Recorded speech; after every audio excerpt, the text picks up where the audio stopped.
Well, good afternoon, everyone. If you just joined us, welcome to the Marketplaces webinar, which is describing the opportunities and the threats. I'm just going to give us one more minute before we kind of start, just to make sure that everybody that would like to join us has joined us. So just bear in mind, bear with us for one more minute, please.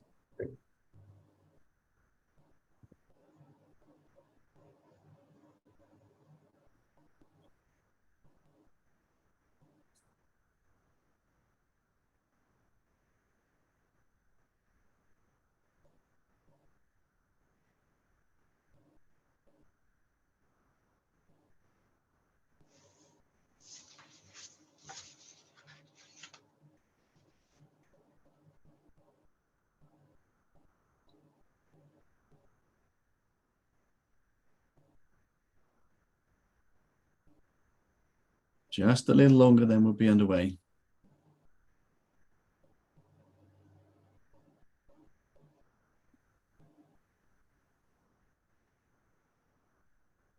Okay, all right. I think we'll make a start now then. Hopefully those of you who have joined us all raring to go. So it is with great pleasure that this afternoon I introduce Chain IQ and Tradeshift to present the Marketplaces webinar around opportunity and threats. And we have got a fantastic lineup of speakers this afternoon. So we're really looking forward to sharing what we have to, our IP with you this afternoon, but also we'll be interested in getting your opinions too. And it's very much an interactive session this afternoon. So I look forward to your input as well. So let me start by just going into today's agenda. So I'm briefly going to do the introductions to folks and allow them to introduce themselves. Then we'll have a quick audience survey to just garner the sort of general understanding of marketplaces. Then Jayson Humphreys will open up in terms of marketplace opportunities, talking about what you really can't afford to miss out on. And then I'll just be working my way through some of the potential threats that could throw you off course or make things very difficult for you should you go down that marketplace route by yourselves. Or without enough knowledge. Then we'll do another little quick survey. And then really what is, for me, the highlight of today's webinar is the interview with Chain IQ and ourselves with Herbert, Brecheis and Jayson Humphreys. And that's a really nice interactive session, which is going to dominate most of the webinar today. So really that's the star performance today.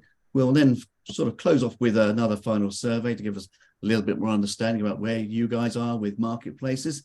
And then I'll just sum up with a final few closing remarks. Now, in terms of today's etiquette and just housekeeping, if we can make sure that the sounds are generally off in the background, and then we won't get any sort of interruptions or mobile phones going off during the call.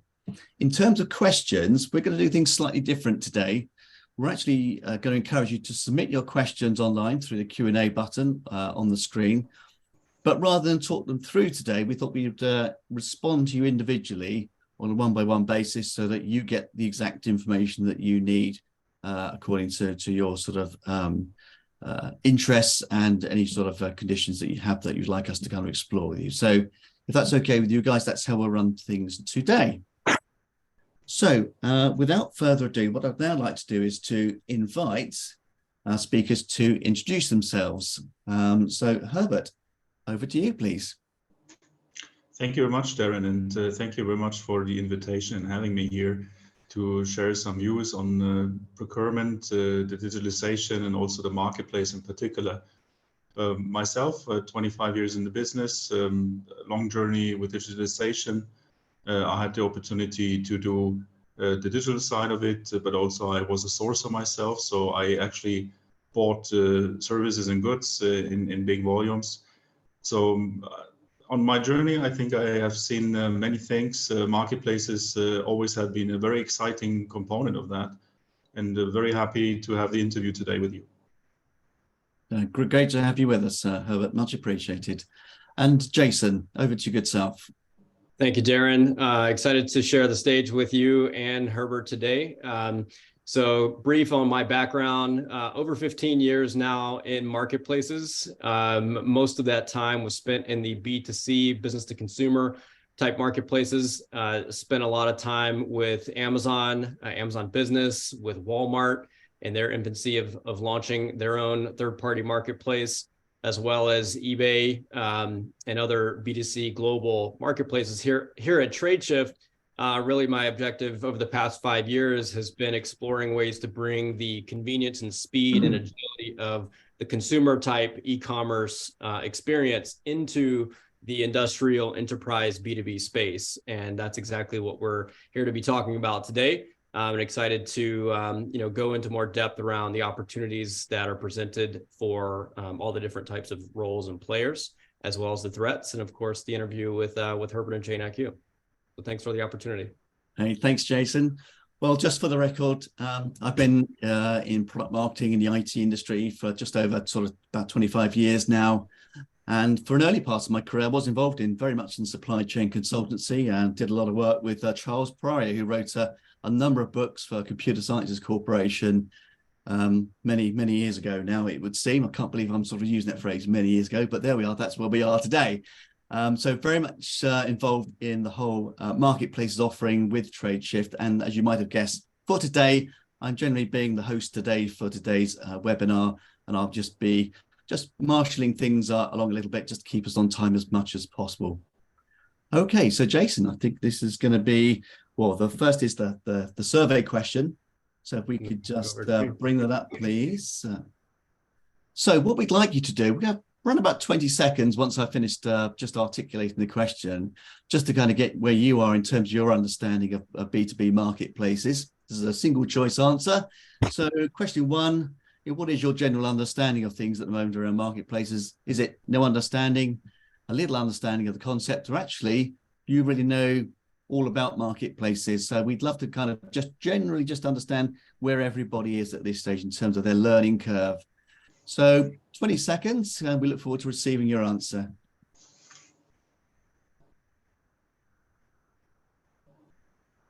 I wonder who was expecting a poll question so soon. So we're putting you right on your toes straight away. We're going to pull those results up here in a second, right? Here we go. Good. Okay, so I think that's a nice broad sweep of understanding across everybody that's on the call today. And I think it's not surprising in so many ways that people have just a little bit of understanding, but still there's a lot of people that claim to fully understand about marketplaces. So that's a good audience to have engaged with today. Thank you very much for those. That's great. Okay, Jayson. Let's dive in. Yeah. All right, if you'll click through. Yeah. And just clicking that button now. All right, so we can go on to the next slide here. We're going to cover a brief about, click to the next one as well. There we are. Perfect. Okay, so great starting point for today and the level of knowledge that you all have. There's quite a mix of experience here on the call today. So I wanted to start off with what are the different roles, right? The types of players that are in a marketplace environment. So there's 4 primary roles that we're going to be talking about today, where opportunities are appealing, threats are, risks, and the rewards are for each of you. So the 4 roles here at the top. Actually, before we get to the top, let's look at the middle, right? So the big blue circle, maybe that should be green, but it's spend, right? So the objective is to drive spend through a marketplace, through buyers, sellers, partners and their technology capabilities. And that process is being orchestrated by this role called an operator. It's not a new term, right? But everyone may not be familiar with the term, but a marketplace operator is the organization that is managing, curating, driving the connection of buyers and sellers for the purpose of adding new value. Ultimately, they want to drive growth for the operator's organization. And that operator's organization might only be a marketplace business, or oftentimes what we're also seeing is there's an existing organization, maybe it could be retail, or it could be a manufacturing distributor, or say procurement service provider that's looking to add on value to their existing organization. So they become a marketplace operator, and their role is to drive growth, to generate revenue through that spend. But ultimately, the way to do that is to find buyers, right, that the operator already has in their portfolio or have relationships with.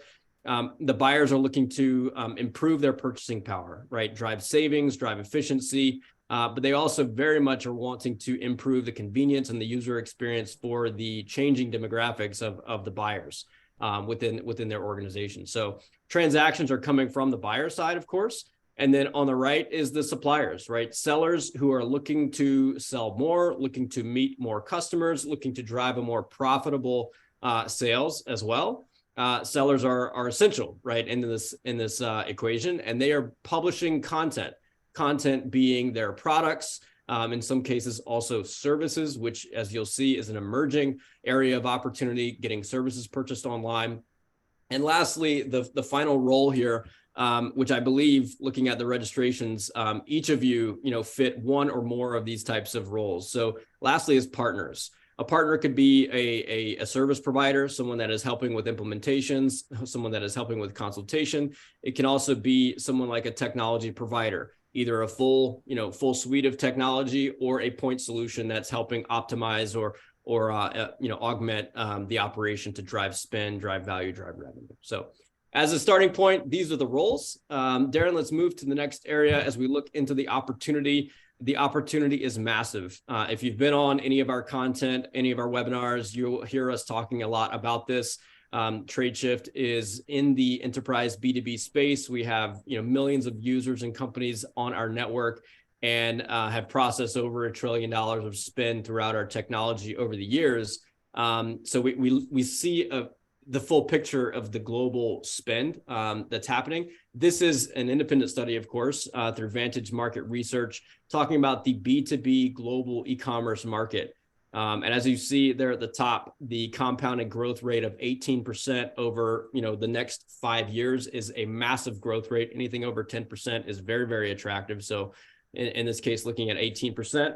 One more click, Daren. What we talk a lot about is $13 trillion.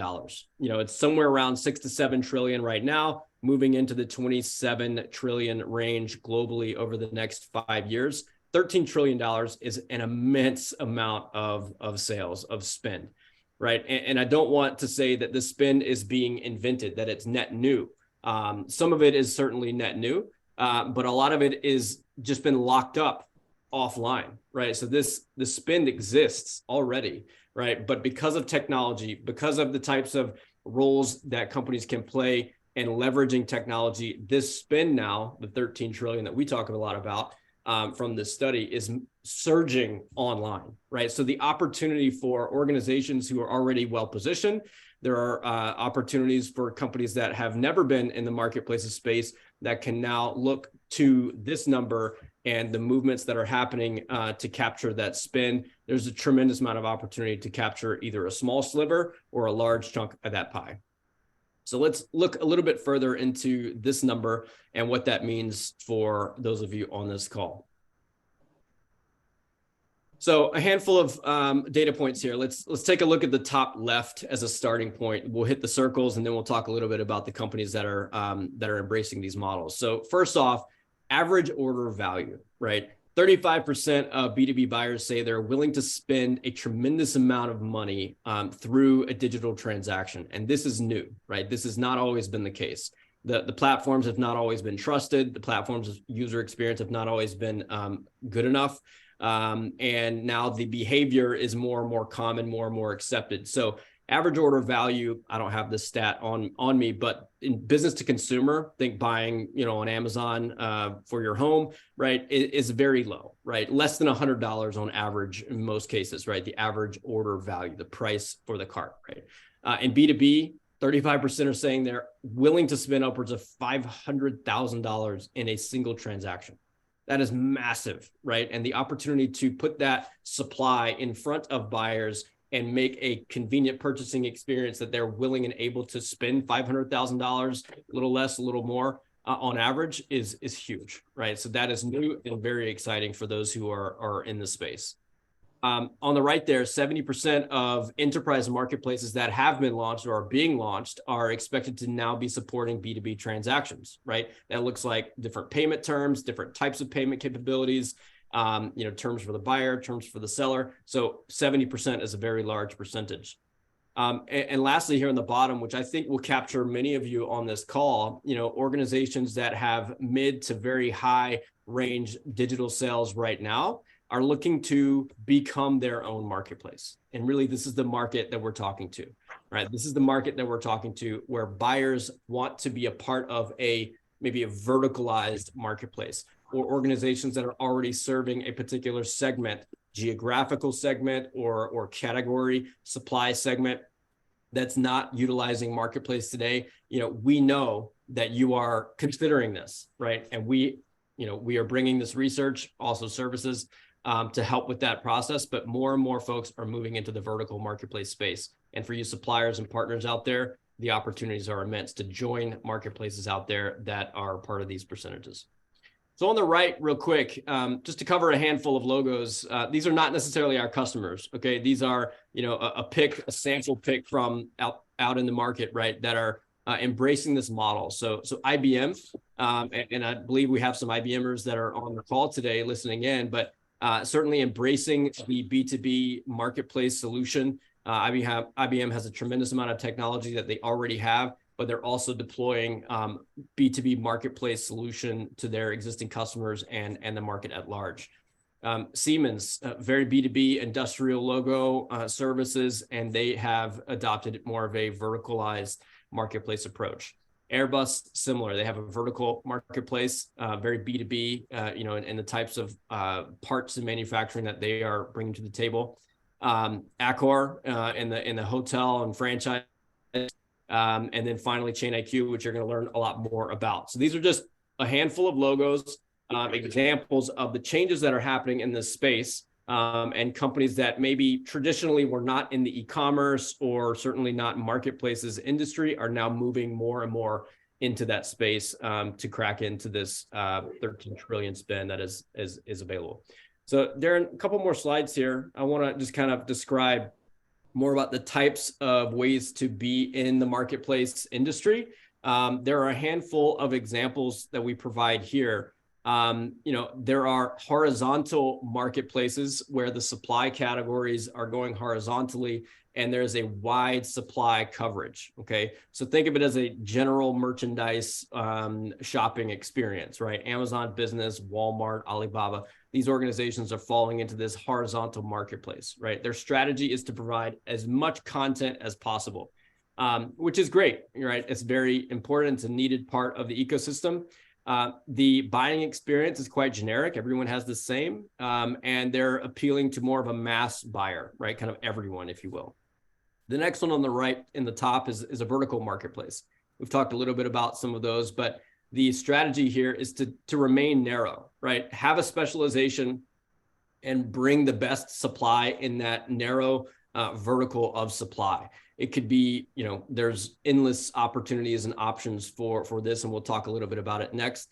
But a narrow supply coverage as a strategy, it's still somewhat of a generic buying experience, especially if it's more product oriented, but it's more of a niche buyer persona that they're targeting.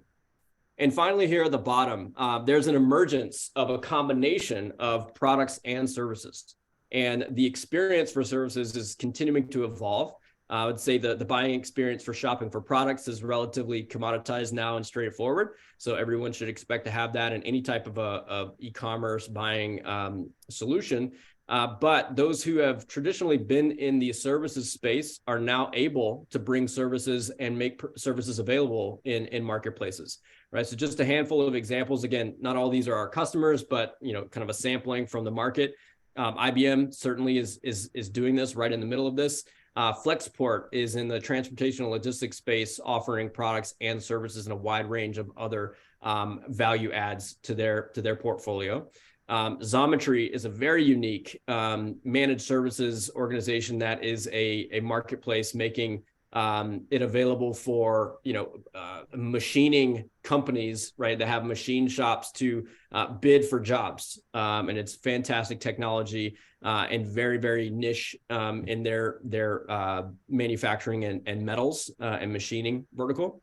Kitmondo is another example of, industrial supply that's selling, used equipment, used machining equipment, and very large average order values. There's some services and products available there. And finally, Chain IQ, right? A combination of services, managed services within their organization, and also selling products on their marketplace. So these are a handful of ways that organizations can be involved and participate, either like the logos on the screen, becoming an operator, right? And choosing to offer products or services either horizontally or vertically, or a combination of both. If you're a buyer, there's opportunities to obviously participate and join these types of organizations to buy and improve your purchasing power, and sellers can join them as well. So 2 more slides for me. This next one is going to be real brief, and it's Tradeshift's view of the space. This certainly is not comprehensive, but if you look at the endpoints, so at the top there, enterprise focus, on the far left, traditional e-procurement, on the far right, end-to-end B2B marketplace, and on the bottom, SMB, a small and medium business focus. The point here is to help you understand that there are different players. Now, not necessarily marketplace operators are in this matrix, but the service providers, and you could consider them, partners of you if you want to become a marketplace operator. So on the top left, if you're in P2P or source to pay industry, there's the obvious SAP Ariba's, Coupas, and GEPs. There's plenty more logos we could add there. They are more on the traditional e-procurement side. They do offer their own flavor of a marketplace, but they're not offering marketplace management software. You essentially can go there, you can buy from them, or you can, provide your P2P, workflows and purchasing flows and approval flows through those types of solutions. There in the middle, you can see a lot of logos, and these are primarily components, right? Organizations that have maybe not everything, right? They don't have maybe a front-end shopping experience, but they have a back-end operations and integration capabilities. Or maybe they only have front-end shopping and web kind of design capabilities and no back-end, right? So you're going to see a combination of different types of players there in the middle. And then on the far right, those who are more of a true end-to-end B2B marketplace. Obviously, everyone thinks about Amazon and Amazon Business. Right. There's an emergence of Shopify Plus as well. Shopify is primarily a web shop and a fantastic solution for that. They have bolted on a handful of third-party marketplace capabilities. Shopify itself is not necessarily a marketplace like Amazon Business. They're more of a tool and more of a front-end shopping solution.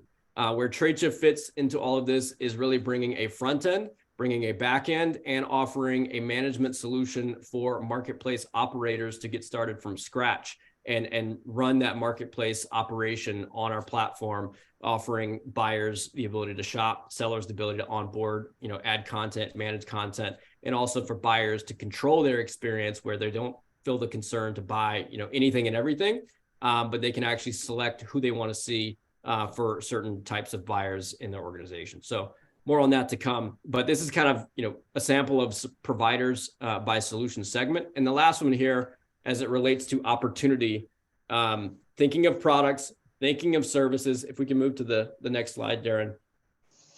Oh, I think there's one more slide, might not be in there. Maybe you can hit escape and refresh. It should be there. Just a glimpse into categories that are up for grabs in B2B. There you are, slide 12. All right, sorry for that. So Bessemer Venture Partners has a great visual on this. I didn't see the need to reinvent. Can you add go to slideshow, Daren? Thanks. So if you are looking to become a marketplace operator, or you're looking to buy from different types of marketplaces, or you're looking to expand your business by selling, these are just a handful of examples where in that 13 trillion moving online, there's some new opportunities in the B2B vertical industry. So trucking, logistics, freight liners, building and manufacturing products, the agricultural industry, auto parts, custom manufacturing, even in the banking side, a lot of financial services organizations are looking to, add more value to their buyers and their sellers in their portfolio by adding marketplace capabilities. So not to take more time on this, the opportunity is immense. There's across different types of organizations, vertical, horizontal, and these new categories that are now available for those of you considering to become a marketplace operator. New categories of opportunity. So with that, that's the exciting side. And let's go to Daren and take a look at some threats and areas of which you should be concerned and aware. And then thanks very much, Jayson. And just some points on your presentations. I was staggered by the numbers. I mean, I know the slides because I've seen them, but nonetheless, the numbers are still really big in terms of that. Nearly $27 trillion going to be transacted in an online environment. And what surprised me most of all was how much people are willing to spend that $500,000 in a single transaction online. That's truly staggering from what might have been done in the past. So thank you for that, Jayson. Okay, so in terms of marketplace threats, the other side of the opportunities, as it were, I thought I would just start off by describing this slide. No surprises here in terms of it sits a long tail slide illustrating that. But what I really wanted to show is what I see as the vulnerable areas that could upset any plans for a marketplace operator, for example. So this slide describes on the left-hand side what is considered to be the mission critical spend. These are the fewer suppliers that you spend most of your funds with. In the middle, we have the kind of the more complex area where they're not so strategic perhaps, but nonetheless, there are very complex things to kind of transact and procure. On the right-hand side, we have the kind of the commodity side of things, the everyday sort of stationery that one might sort of buy from the likes of Amazon, etc., online. And really, it's this area between the commodity area and the complex area where I see most of the risks emerging in terms of, because the likes of Amazon and Alibaba, they want more and more of anybody that's providing some sort of procurement service. They want that business themselves. And this is about getting really a balance between how you kind of configure your procurement, getting the right sort of balance, because the more that Amazon sort of pushes into the complex area, this is where I see the vulnerabilities in the enterprise business, because those complex purchases require things like standards. There are ethical rules. There may be regulatory rules of where you can buy from. And unless you have the back-end systems in place to govern and process things and ensure that rules are complied, I think organizations are very vulnerable to the millennial purchaser who has now experienced purchasing online and wants things now and not necessarily prepared to wait and go through what some might argue is a very much sort of protracted process of working through procurement systems. And obviously, marketplace is designed to kind of bridge that gap in terms of the commodity and the complex, making things easy to procure. But I think unless you have something like a marketplace's infrastructure or procurement capability, I think you're open to vulnerability from that really impatient employee who wants things now, that's not prepared to ensure that all the due diligence is done, but clicks on something, an online picture, it's relatively cheap, and away you go. Suddenly you could have something which is either going to be impounded at the docks or it's non-compliant. Now, to some extent, these things sound fairly innocuous, and you're probably right in expect, but it's what happens next or what could happen in terms of if something is non-compliant to a standard, an employee is hurt or a customer is hurt as a result of using that product or service that is being procured through your organization. That's when the real pain points start to occur. So I think that's something very much to be aware of in terms of a threat to your organization. Now, this particular slide that I've pulled together, that's very much constructed from research which I did with Forrester. This was a very specific briefing when we were looking into marketplaces, just understanding really what's happening in the marketplace and how things have gone right or wrong with those that have tried to implement a marketplace so far. I suppose the headline here is actually by implementing a marketplace without necessarily fully understanding what was going on, they suddenly found themselves losing control of the proposition they were making to the buyers.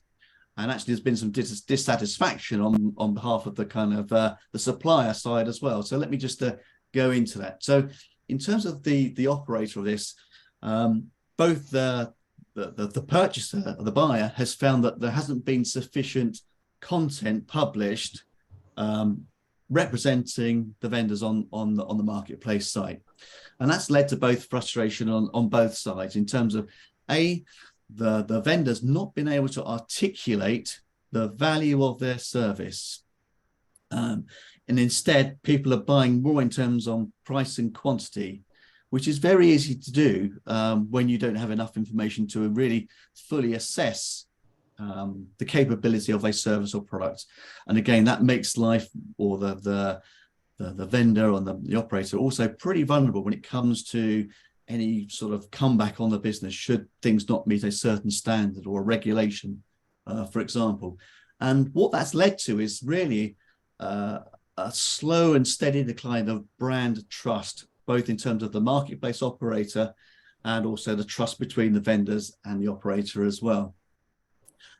And in terms of on the supply side, it's not been very clear as to who's been leading the kind of go-to-market strategy of putting content into a marketplace operator's site.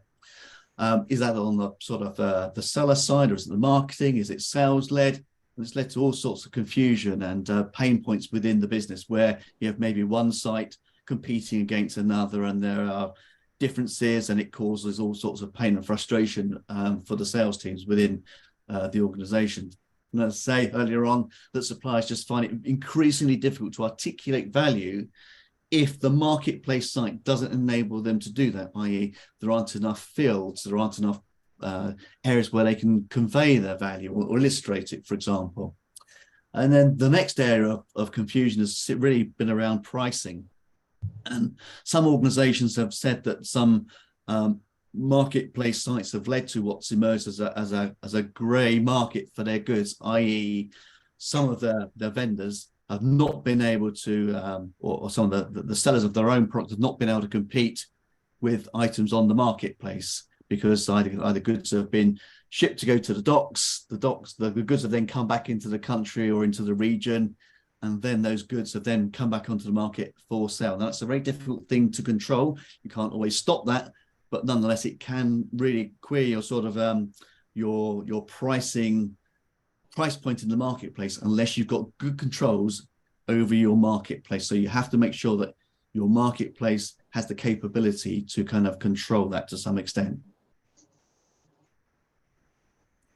Now, part of these reasons can emerge from trying to extend and overreach the capabilities of a business to consumer marketplace. Once that's in situ, it's very easy to then try and extend it into the B2B world. And I think that's where all sorts of issues can arise.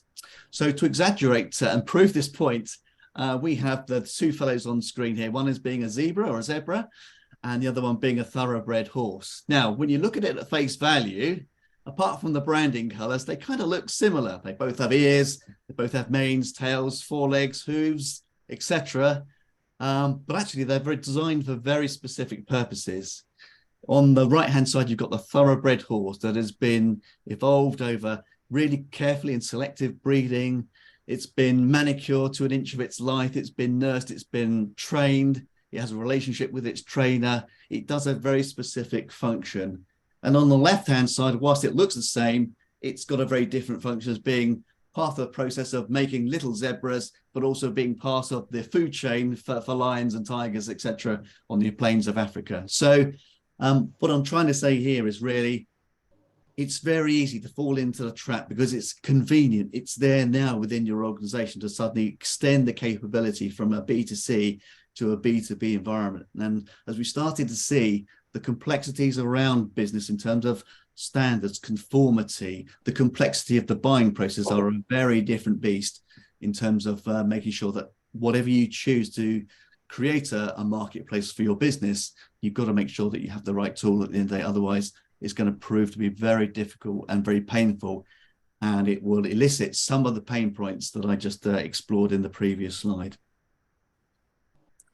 So if those are the problems, then kind of what's the antidote to those sorts of things? What are the makeups, or what are the disciplines within inside a B2C marketplace, business to business marketplace environment? Well, the first area is, if you're going to drive revenue and efficiency out of your marketplace, then the first thing is content. You must be able to input your content in bulk, so it isn't very tedious role to keep everything up to date, because if things aren't up to date, you will soon get that purchase dissonance, which customers and vendors find extremely painful to deal with. In terms of the capability, this isn't just about a front-end website. As Jayson alluded to earlier, it's the things that happen behind the scenes as well. It is the expertise that sit behind it, is the expertise that drive the knowledge that feeds into the marketplace, that actually creates something very credible in a B2B environment. And then there are the controls to ensure that only quality vendors form part of your marketplace environment.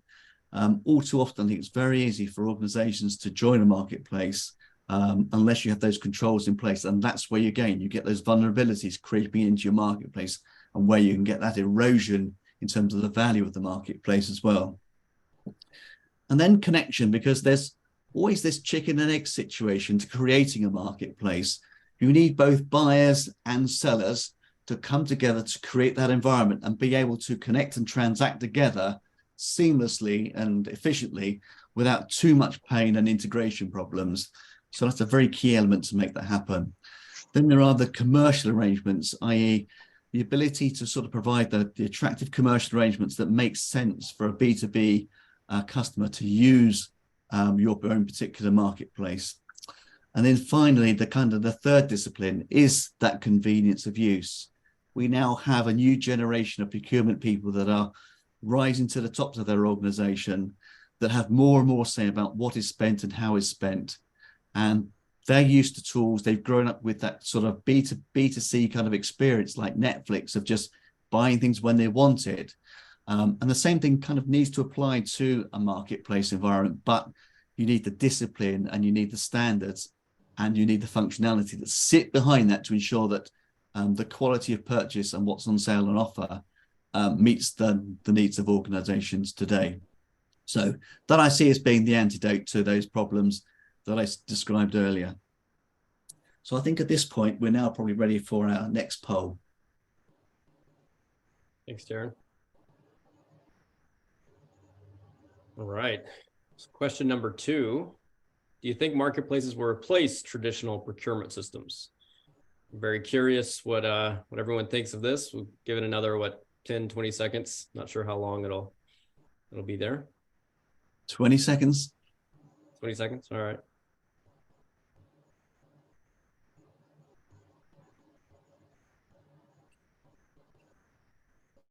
We'll have the results pop up here in just a second. All right.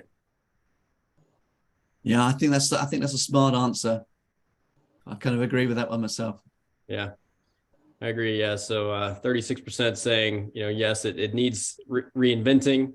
And then, the majority here, 64%, saying we'll work alongside traditional procurement systems. So tend to agree with the majority as well on that. So with that, I think we can start to jump in to our exciting interview that we have with Chain IQ. So Daren, if you'll go to the next slide, kind of a placeholder, and Herbert, as you're getting ready for our discussion here, thank you. Yeah, you can just stick on the last. All right. There we are. A little placeholder here. So if you guys want to adjust your screen and look at myself and Herbert a little bit closer, be careful doing so. But we're here making ourselves available and present. So this is close to an interactive case study, right? I mean, this is going to be an exciting conversation. And Herbert, welcome to, the stage. And thanks for introducing yourself. It's been a pleasure to be partnering with you all over the past several years, and looking forward to this interview. So to dive right in, since we've already had the intro, tell us about the environment, right? The current market conditions. Tell us what you guys are seeing out in your space, and in particular, how is the current environment driving the need for more digital transformation?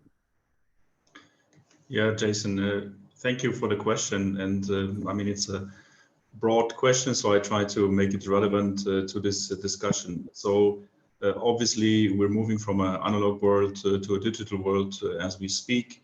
Digitalization as such has an impact on the business that we're in. It provides unknown level of transparency on pricing, for example.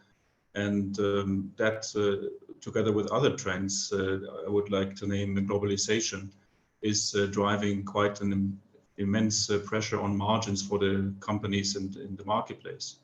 So there's a need for transformation just to meet the margin erosion and to meet the profitability targets. But there's more to it, because there's other trends like how we're changing in our values alongside with the things like climate change or political uncertainty. And that is driving then also things which are important also for procurement, which are actually beyond cost savings and margins. So that makes it pretty interesting and challenging to meet really the requirements of digitalization. Yes, thank you. I hear margin. You said a lot of things, and the thing that just stuck out to me, is margin, right? Profitability, improving margin, especially in the midst of so much change.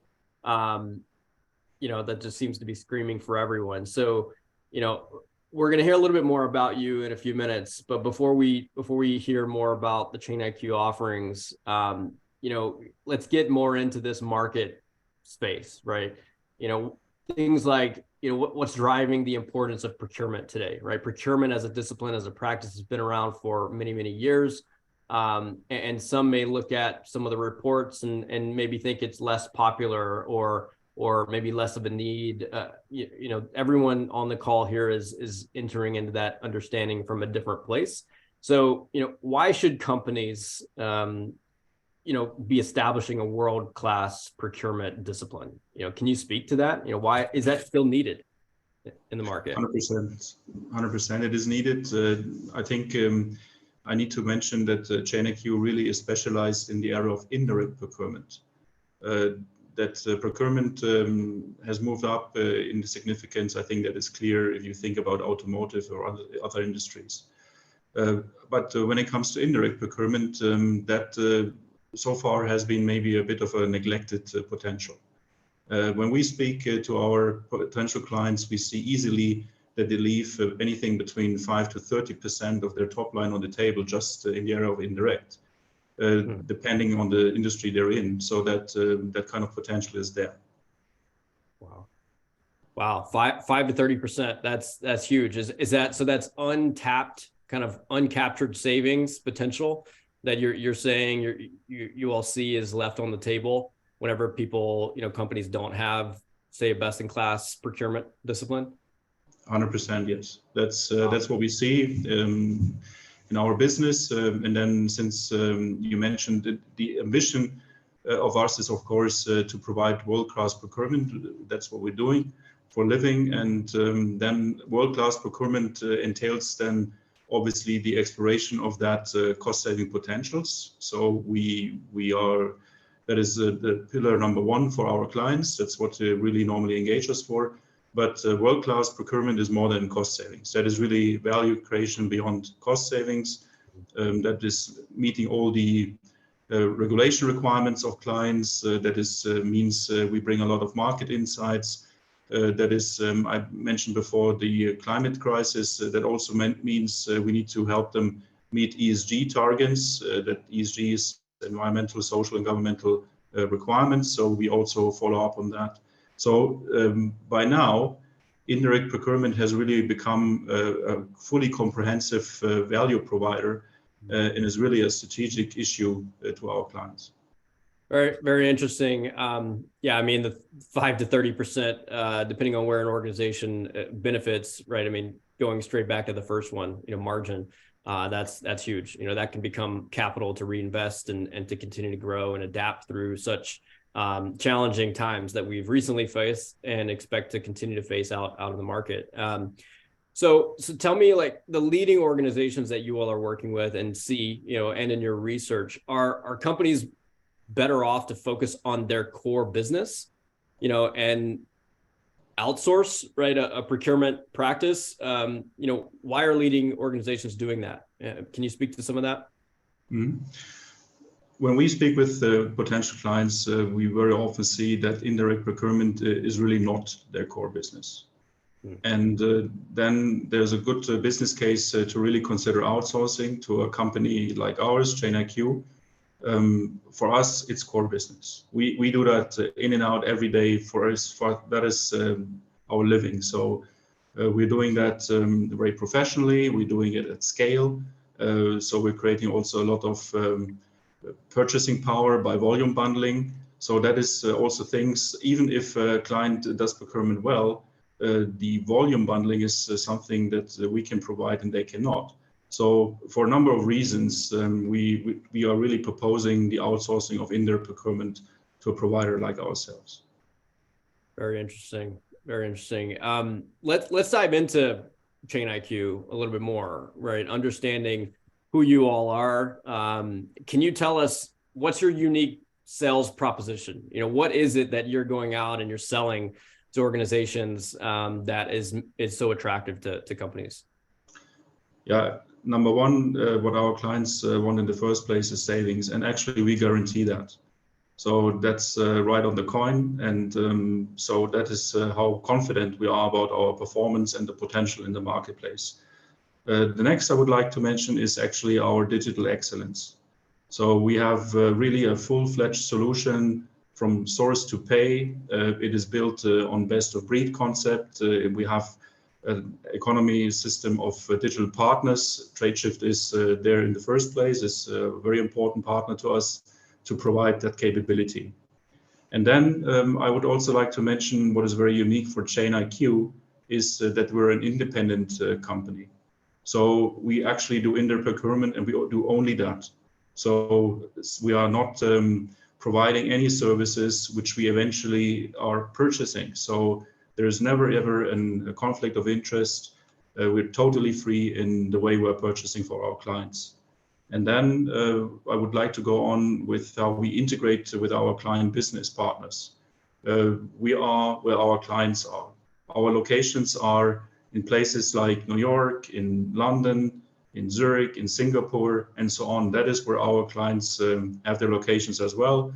So we are tying into their strategy, we're tying into their business partners. We are creating together a demand pipeline. We are creating together strategies, how we want to go to market and source. And this is really fairly unique, I believe. And then finally, as the last USP, I would like to mention that we have really a leading governance practice. So we together with a client understand their risk appetite. We help them sourcing from the right suppliers. So the supplier panel is always curated. So there will be never a supplier which has not gone through all the controls. And there's also other regulations in the industries that we're serving, like the finance industry, you can imagine, has many regulations. And we're even coming out of that and are very much in charge of these requirements. Fascinating. So you are very much providing procurement, indirect spend procurement services, as an independent provider. Large buyers can contract with you, ChainIQ, to provide the best-in-class type of procurement services, focusing on, digital solutions. For me coming in, having more of my career experience in B2C, I look at that type of provider and I think, wow, that's a traditional procurement provider, right? What are they going to know about marketplaces, for example, right? And I've just continued to be impressed by the vision of your organization, how you've adapted to change and new technologies. And so let's get a little bit into that, right? How can a procurement organization, not necessarily ChainIQ, but at large, the industry, organizations that are providing procurement services today, either as an outsourced provider or maybe procurement teams, right? How can that organization go beyond savings and cost reduction as the main focus, right? Kind of a cost to the organization, but bringing savings, right? And move into more of a value add type of discipline. Can you speak to that? What are you seeing? What do you think the opportunities are for procurement providers? Mm-hmm. I think in the first place, it is important to tie into the demand of the different levels of the organization, starting with the board and even C-level, understanding their strategic objectives and how you as a procurement function can support that. And if you then in that conversation also develop a common understanding of the potential, you have a common objective. I mentioned 5 to 30%, that is a common objective. And then it goes through all the layers. And then it may be important in some categories not to optimize on price, but maybe you want to optimize on quality. In others, it may be more crucial to be completely compliant and to have a very strong controls there. And then also the emerging need for ESG compliance is a particular one. You want to make sure that whatever you purchase is optimized on the CO2 footprint, for example. So this is not something for procurement to come up with the objective per se, but it is very important to have this very tight business integration to commonly develop these objectives and then, of course, go execute and deliver. And then, of course, you have the significance and the seat at the table. Yeah, interesting. What inspired you to go into marketplaces? Yeah, when we talk about marketplaces in particular, I would like to illustrate it in my language by 3 C's. You mentioned 6 C's. I'm using 3 C's. Exactly. So my 3 C's would be marketplaces are attractive because they provide competitive prices. So competitiveness is one of the C's. The other thing that a marketplace provides is compliance. So a lot of what is left on the table is just due to the lack of compliance and controls that people just go and purchase anywhere out of any control function. So that's the compliance piece. And then, and that makes it really magnificent to consider a marketplace.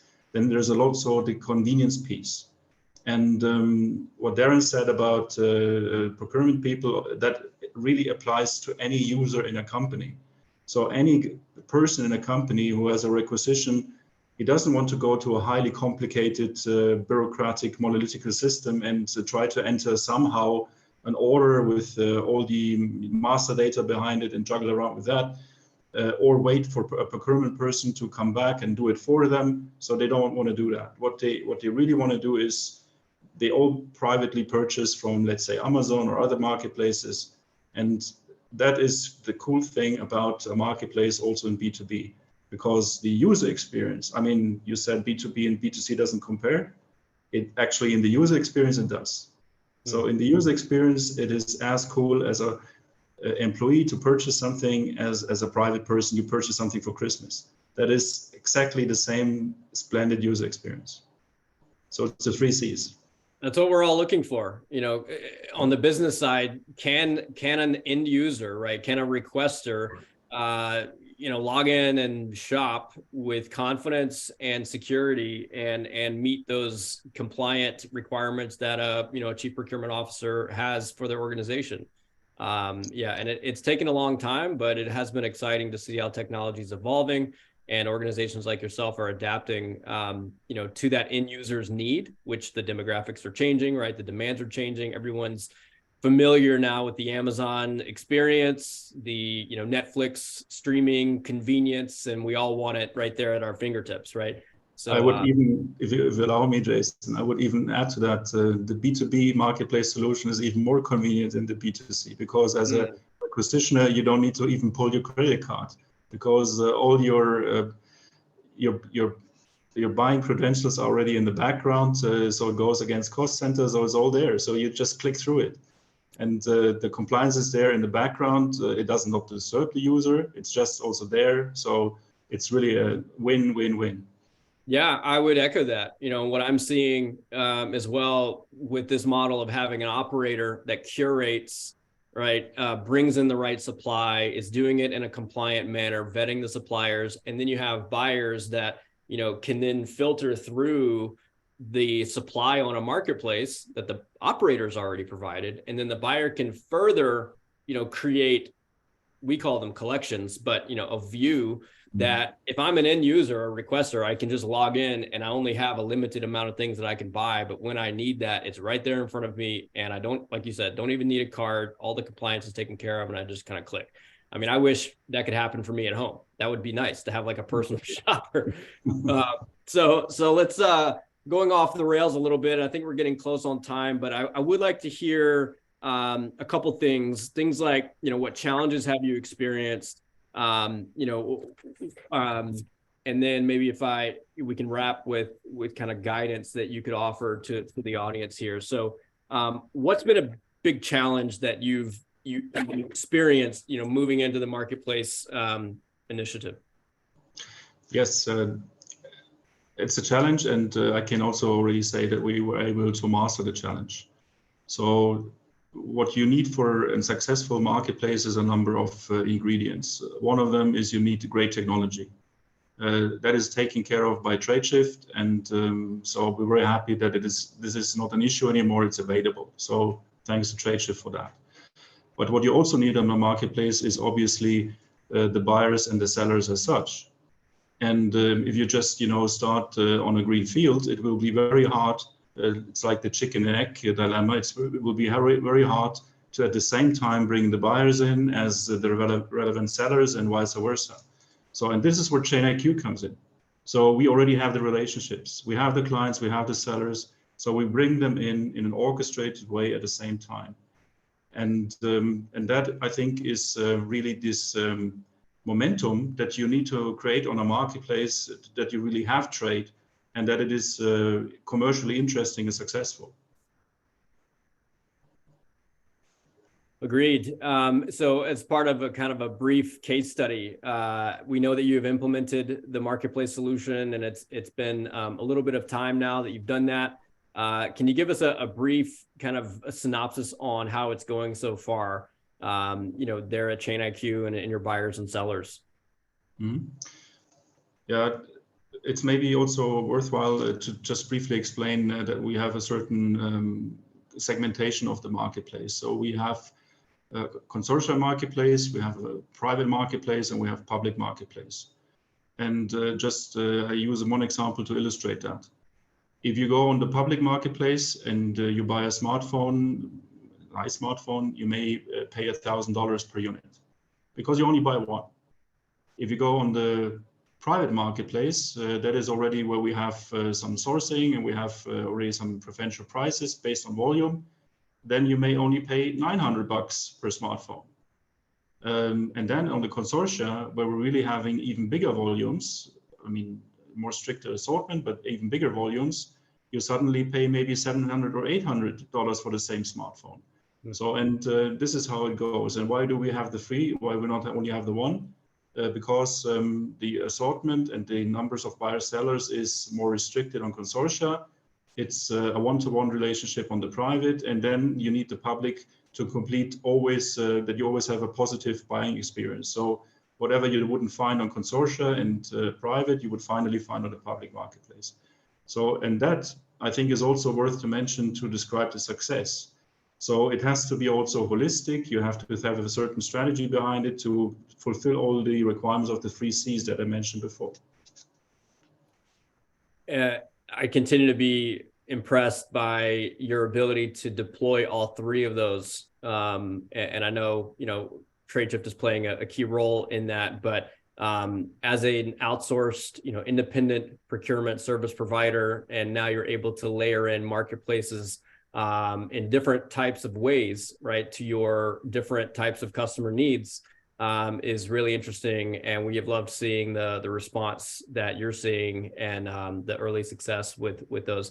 It has not been easy, and as you mentioned earlier, challenges, you've got to have, that chicken or the egg. You all have your buyers, you have suppliers that you have had relationships with for years. And, I want to just say to those on this call or listen later, if you are also providing services in a particular segment, maybe it's direct materials, maybe it's a certain category, a supply category, industrial, metal manufacturing, whatever the narrow category may be, right? And you're not offering marketplace capabilities. I recently published an article about, Amazon is eventually going to take it, right? If you're not layering in marketplaces and maybe Amazon's not, adding your category yet, it's just a matter of time, right? So our challenge and encouragement to industry leaders like yourselves, Chain IQ, is to invest into marketplaces, right? Explore, find categories that you're already a leader and have a differentiation, and then layer in marketplaces to your buyers, right? Because they're looking for that value prop. So it's certainly an opportunity and a threat for those on the call and the industry. I want to wrap up with, guidance, right? You're going through the journey. You're in the journey of being a marketplace operator. You're offering services. You're interacting with enterprise buyers. You're interacting with sellers. You're interacting with us as partner. What advice would you share to those on the call that are considering to embark on a marketplace journey? Yeah, be very considerate if you really go to create a marketplace or not. I think it really depends, and be honest with yourself about, can you really create scale?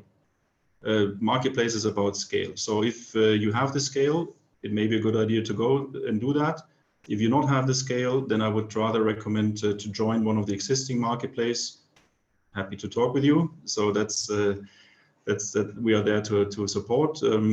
But really, that is my strongest advice. Consider scale.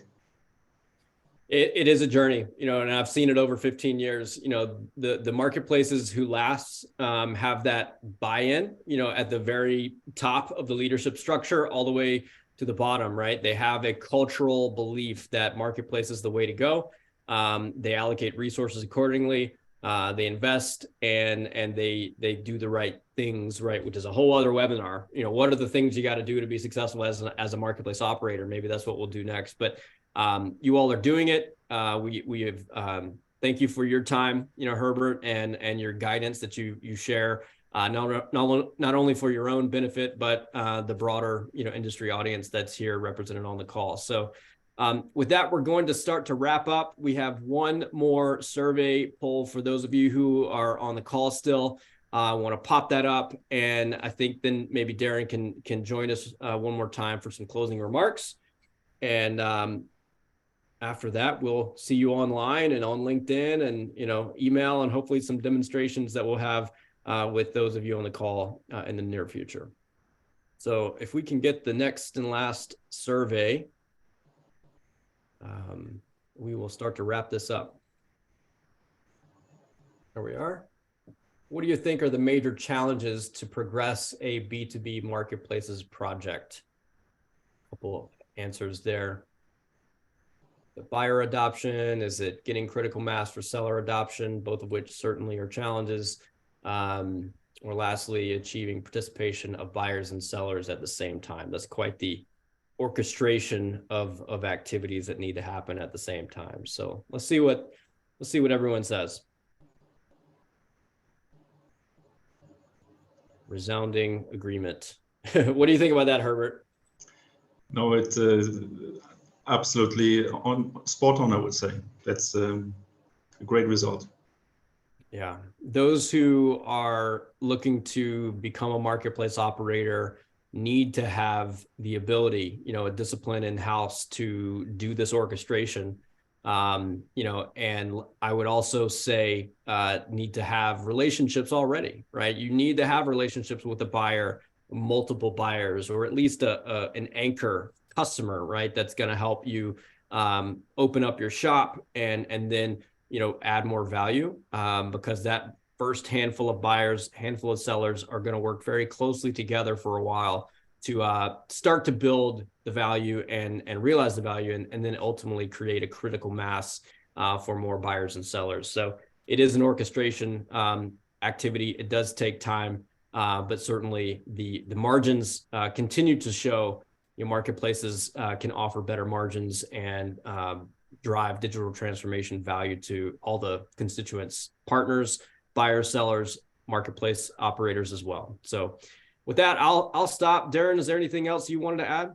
Just a couple of things. In terms of, I drew up on one single closing remark, and actually, it was from Herbert in terms of B2B needs to be as convenient, if not more so, than the B2C world. I think it was a great comment, so thank you for that. I think it was spot on, making life even easier to purchase. The other thing I would just like to say is a big thank you on behalf of Tradeshift to Herbert and also to Martin and Lee as well, who was very much part of organising this particular webinar, and to the folks at Tradeshift behind the scenes, such as Noha,